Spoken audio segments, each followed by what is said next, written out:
Իսլամական հեղափոխության պահապանների կորպուսի իրական խոստում 3 գործողության 14-րդ հարվածն Իսրայելին հասցվել է նոր սերնդի հրթիռներով։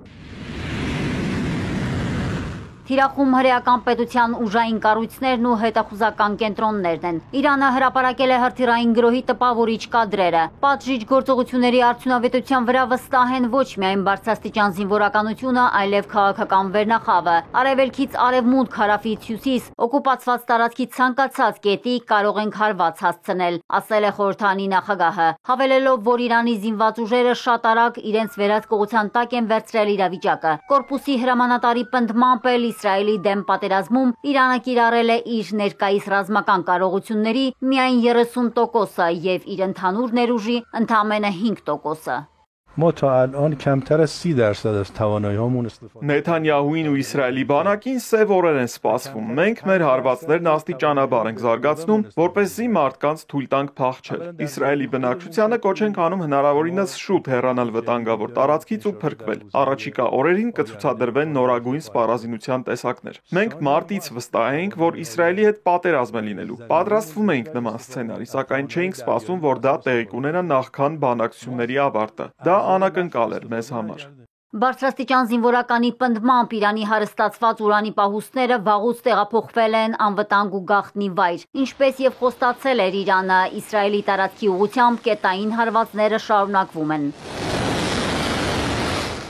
Նոր սերնդի հրթիռներով հարվածներ Բեերշևա քաղաքի կիբերանվտանգության ծառայություն մատուցող IT ընկերության եւ Microsoft-ի գրասենյակներին։ Ամենուրեք ավերածություններ են, շենքերի բեկորներ ու հրկիզված ավտոմեքենաներ, կան բազմաթիվ տուժածներ։ Նոր կատաղի գրոհները կրկին ցնցել են իսրայելցիներին, թեպետ հրեական բնակավայրում դեռևս ուշքի չեն եկել նախօրեին իսրայելական հիվանդանոցի վրա հարվածներից։ Նեթանյահուն դեպքի վայրում է։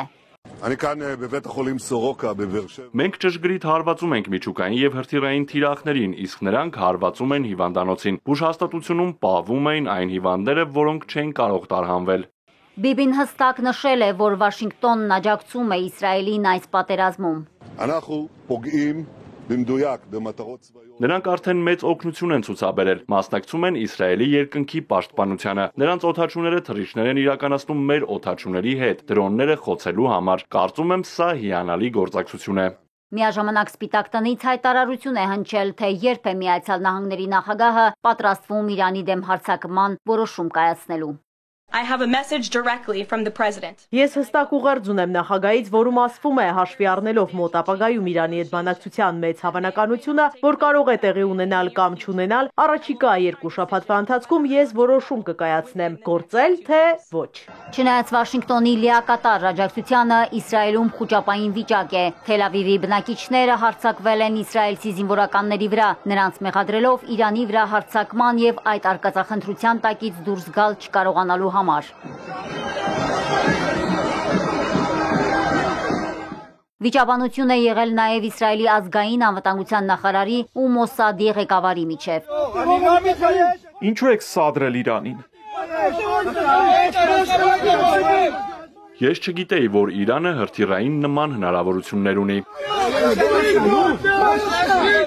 Իսրայելի ազգային անվտանգության նախարարը զգուշացրել է, լինելու են դժվար օրեր, սակայն միշտ հիշեք Հիրոսիման և Նագասակին։ Միացյալ Նահանգներում բնակվող հրեաներն էլ ակցիա են կազմակերպել ու ներողություն խնդրել Իրանից։ Խաղաղություն են ուզում։ Stop the war! Iran! We are sorry! We want peace!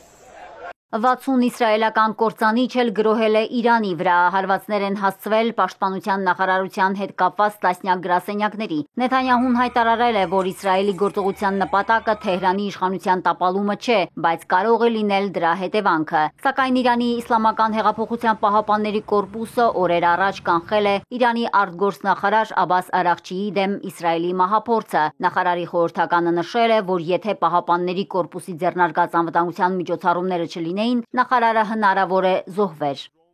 Մարիկ Օստանյան, Էպիկենտրոն։